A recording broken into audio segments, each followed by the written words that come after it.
안녕하세요. 꿈비의 책읽기입니다. 오늘은 윤흥길 작가의 단편 땔감을 준비했습니다. 3편의 이야기로 구성된 이 소설은 전쟁이 끌고 온 빈곤과 시대가 씌워놓은 낙인 속에 어쩔 수 없이 무력할 수밖에 없었던 가장의 안간힘과 아버지에 대한 연민이 녹아있는 작품입니다.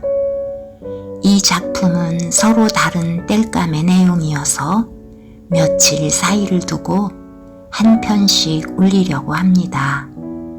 흥미진진하면서 그 시절을 미루어 짐작하게 하는 소설 땔감을 들으시면서 저와 함께 특별한 좋은 시간 되시기 바랍니다.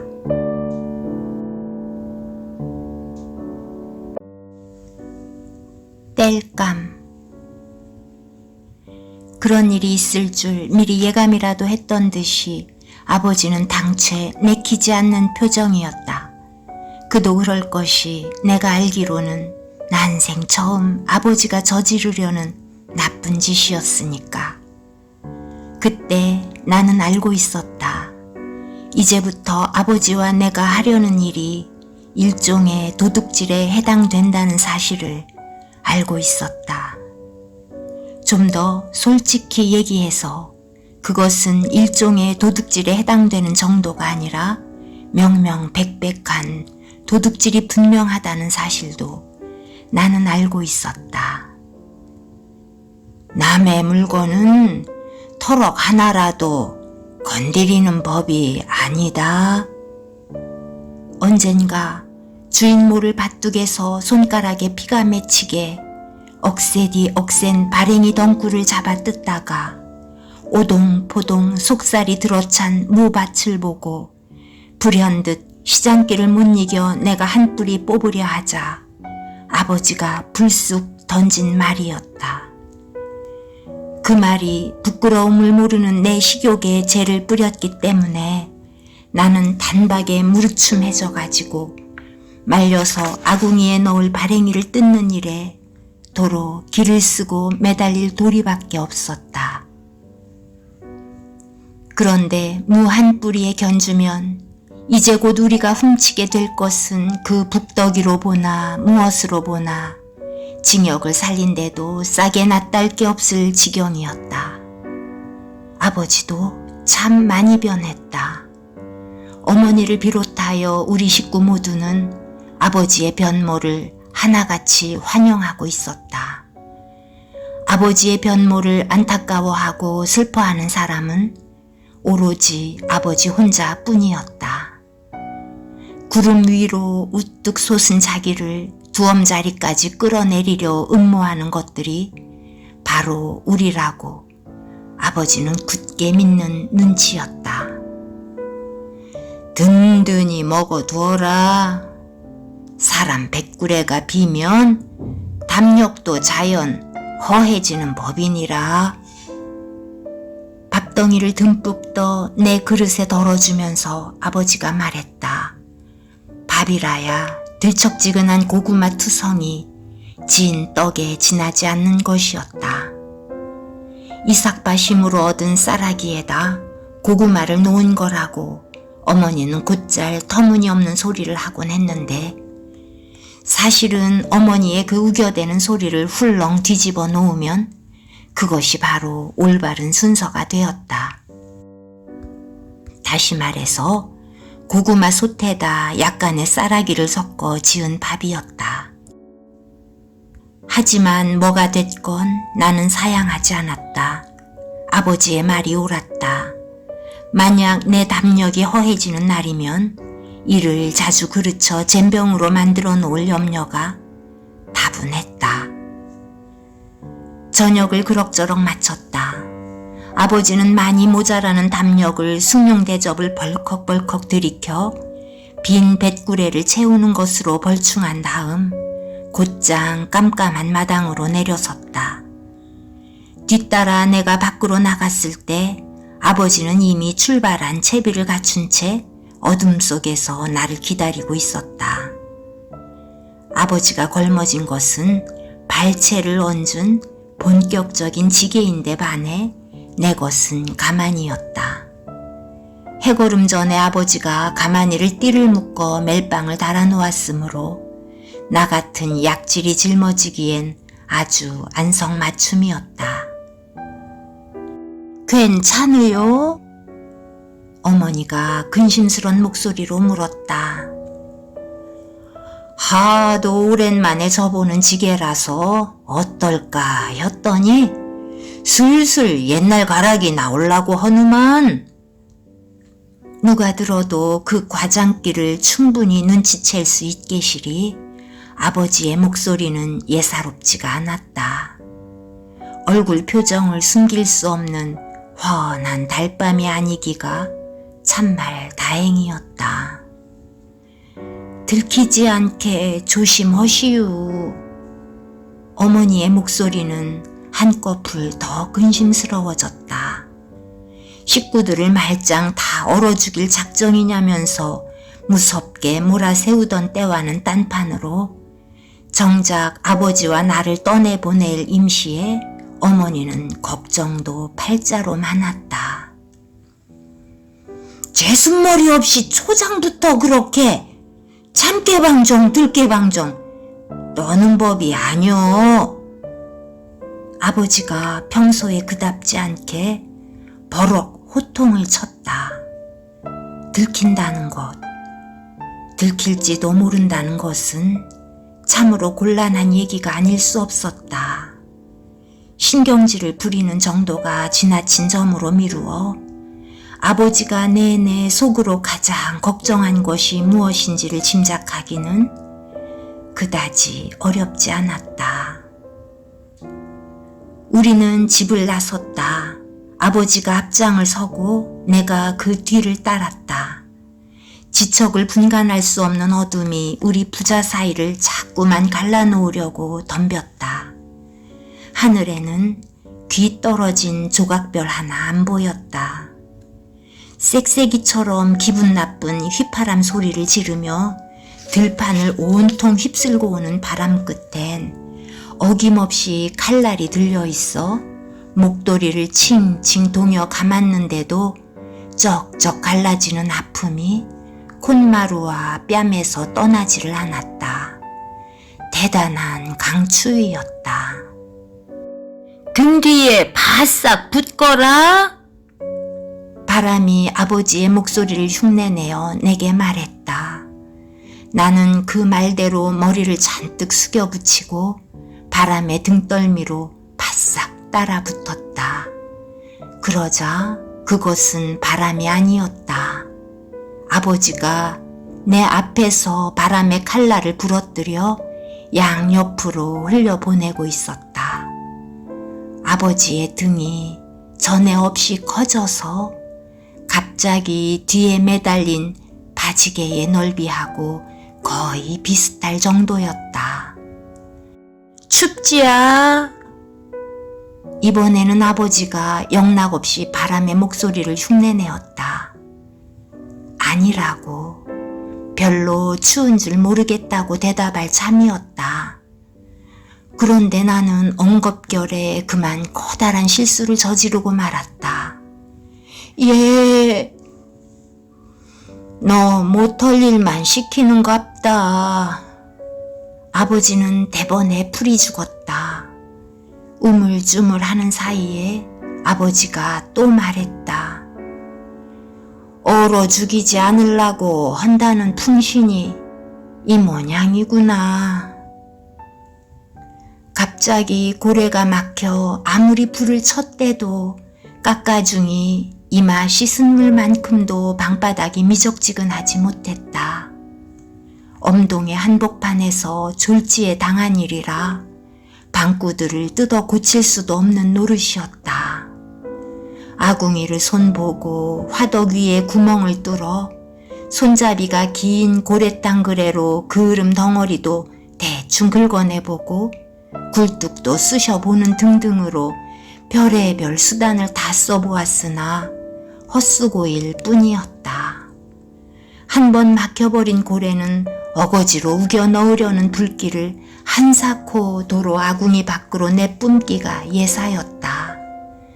덕분에 식구들은 너나 없이 곧불이 들고 밤마다 고드름똥을 싸느라고 눈을 붙이지 못했다. 솥에다 끓일 게 없는 것도 문제려니와 구들장을 데울 수 없는 것은 더욱 심각한 문제였다. 그럴 무렵에 동네 사람 누군가가 뾰족한 술을 일러주었다. 화력이 유달리 센 청솔가지를 한바탕 기세 좋게 데우다 보면 덜어는 저절로 뚫리는 수도 있다는 것이었다. 그 말이 1차로 어머니의 귀에 솔깃하게 들렸던 것이고, 그래서 어머니는 양민증 문제로 직장도 잃은 채 은둔 칩거하며 잔뜩 몸을 사리고 있는 아버지를 형편없이 우유부단하고 무책임한 게으름뱅이로 몰아붙임으로써 마침내 분발시키기에 이르렀던 것이다. 바로 그 청솔가지를 몰래 쳐오기 위해서 한 집안의 가장인 아버지와 그의 장남인 내가 분연히 나선 길이었다. 원래의 목적지인 소라단까지 우리는 아무 탈 없이 그야말로 무사히 도착했다. 거리도 상당히 멀 뿐만 아니라 야간 동행은 물론 대낮에 길거리에 나서는 것마저도 아직은 자유롭지 못한 아버지 입장에서 그것은 제법 위험이 따르는 모험이었다. 더구나 거기 소라단은 행방불명된 삼촌을 찾아 아버지 자신이 직접 시체 구덩이를 뒤지고 다닌 적이 있는 유명한 학살터였으므로 밤중에 남의 솔가지를 훔칠 요량으로 살금살금 숨어 들어가는 그 심정이 어떨 것인지는 뻔했다. 다행히도 그 자리에서 삼촌이 시체로 발견되지 않았다 해서 가뜩이나 위축돼 있는 아버지가 크게 위안을 느낄 수는 없었을 것이다. 그럼에도 불구하고 우리는 끝내 소라단에 가지 않으면 안 되었다. 무엇보다도 우리에게 당장 시급한 것이 청솔가지였고, 들판에 자리 잡은 우리 동네에서는 아무래도 거기 이상 만만한 솔숲이 없었고, 그걸 꼭 구하려면 상당한 위험과 고생을 무릅쓰고 거기에 가는 도리밖에 없었던 것이다.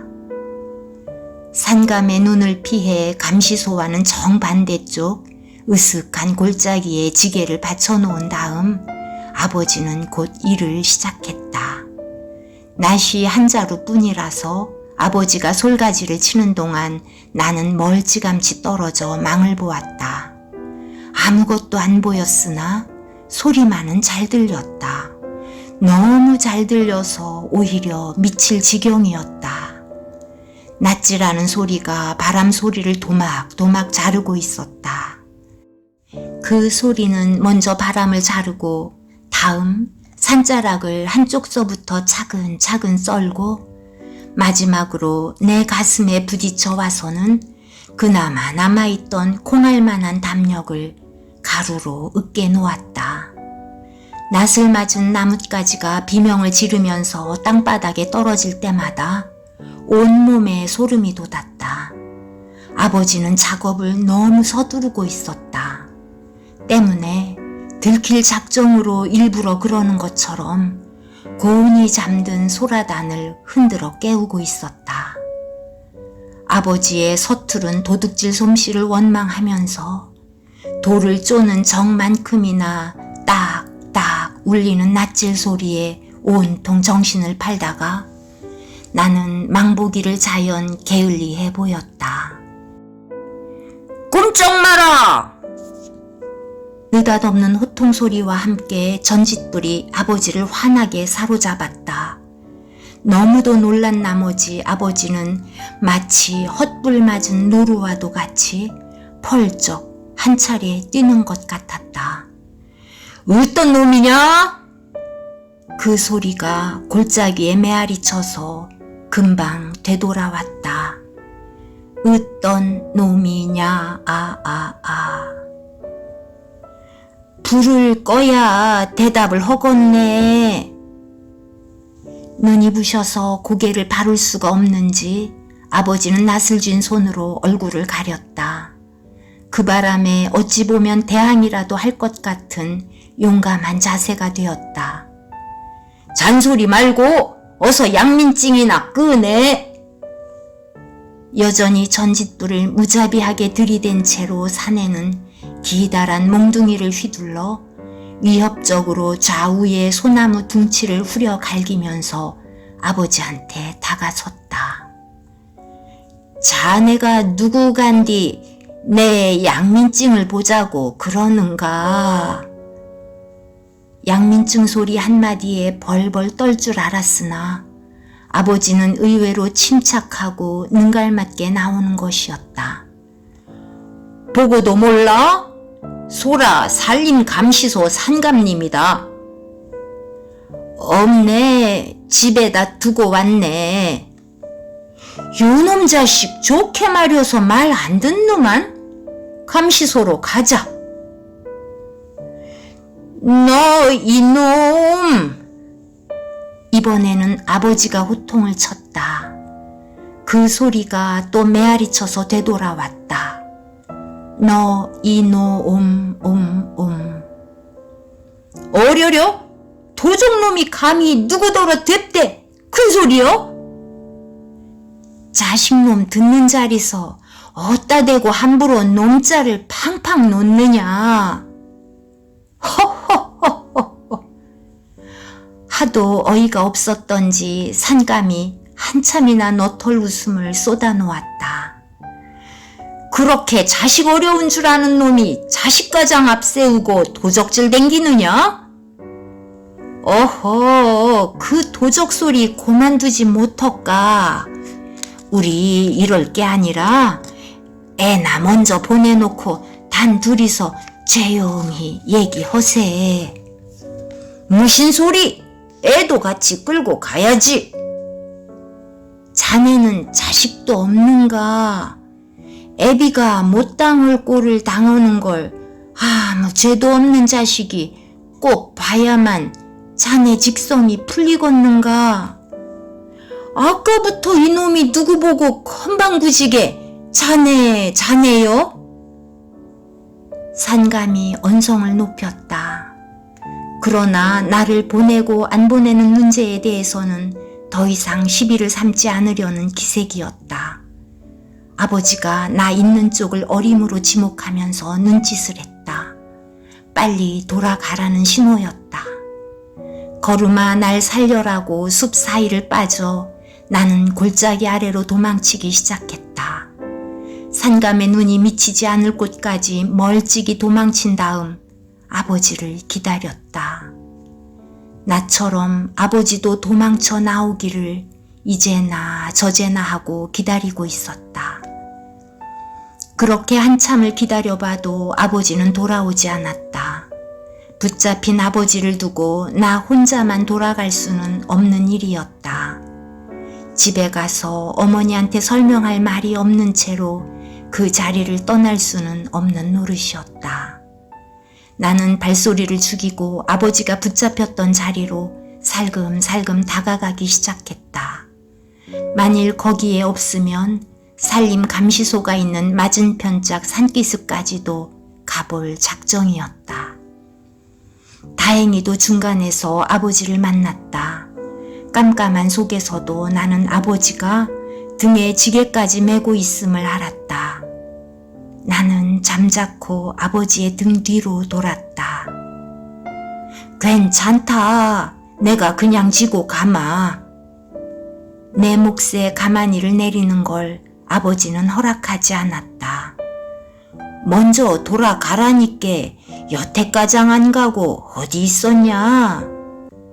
아버지의 힐책에 나는 아무 대꾸도 못했다. 내가 우물쭈물하고 있는 사이에 아버지는 다시 물었다.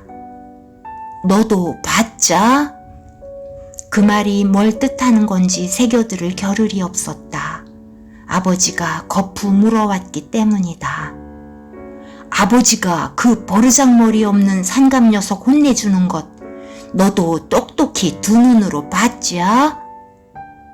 나는 머리를 끄덕였다. 아버지의 그 말만은 어김없는 사실이었다. 산감한테 큰 소리 치는 걸 분명 내 눈으로 보고 귀로 들었으니까. 예. 어두워서 머리를 끄덕이는 걸 못 본 성 싶어 나는 소리내어 대답했다. 그러자 대번에 아버지의 목소리에 생기가 돌았다. 사람이 그렇게 막대기로 덤비는 법이 아니라고 알아듣게 혼을 내줬더니 나중판엔 잘못이었다고 미안하다고 그러더라. 한때 시국을 잘못 만나 운수 불기려서 그렇지 야밤중에 나무나 헐어댕기는 그런 사람이 아니라고 했더니 괜찮다고 그냥 가져가시라면서 지게 위에다 언제까지 주장컸냐? 그 증거로 아버지가 어깨를 들썩이자 지게에 담긴 청솔가지가 제꺼덕 대꾸를 했다. 어쩐지 혼자서 도망쳐서 숨어있길 참 잘했다는 생각이 자꾸만 들었다. 아버지가 산감을 결정적으로 꾸짖는 장면을 못 본 것이 조금도 섭섭지가 않았다. 집에 가거든 너의 애미한테 본대로 얘기해도 괜찮다? 아버지가 산감 녀석 보르장머리 곤쳐놓는 얘기 말이다. 예. 아버지가 앞장서고 내가 뒤를 따랐다. 귀 떨어진 조각별 하나 안 보이는 캄캄한 밤이었다. 어둠이 자꾸만 우리 부자 사이를 갈라놓으려 덤볐다. 아버지 등 뒤에 바싹 붙거라. 칼날을 든 바람이 아버지의 목소리를 거의 그대로 흉내내어 말했다.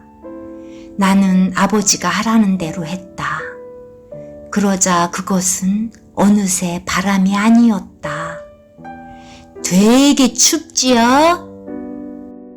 이번에는 아버지가 휘파람 같은 바람 소리를 쏙 빼닮게 흉내내었다. 예. 엉겁결에 대답하고 나서 나는 내가 또다시 실수를 저질렀음을 얼른 깨달았다.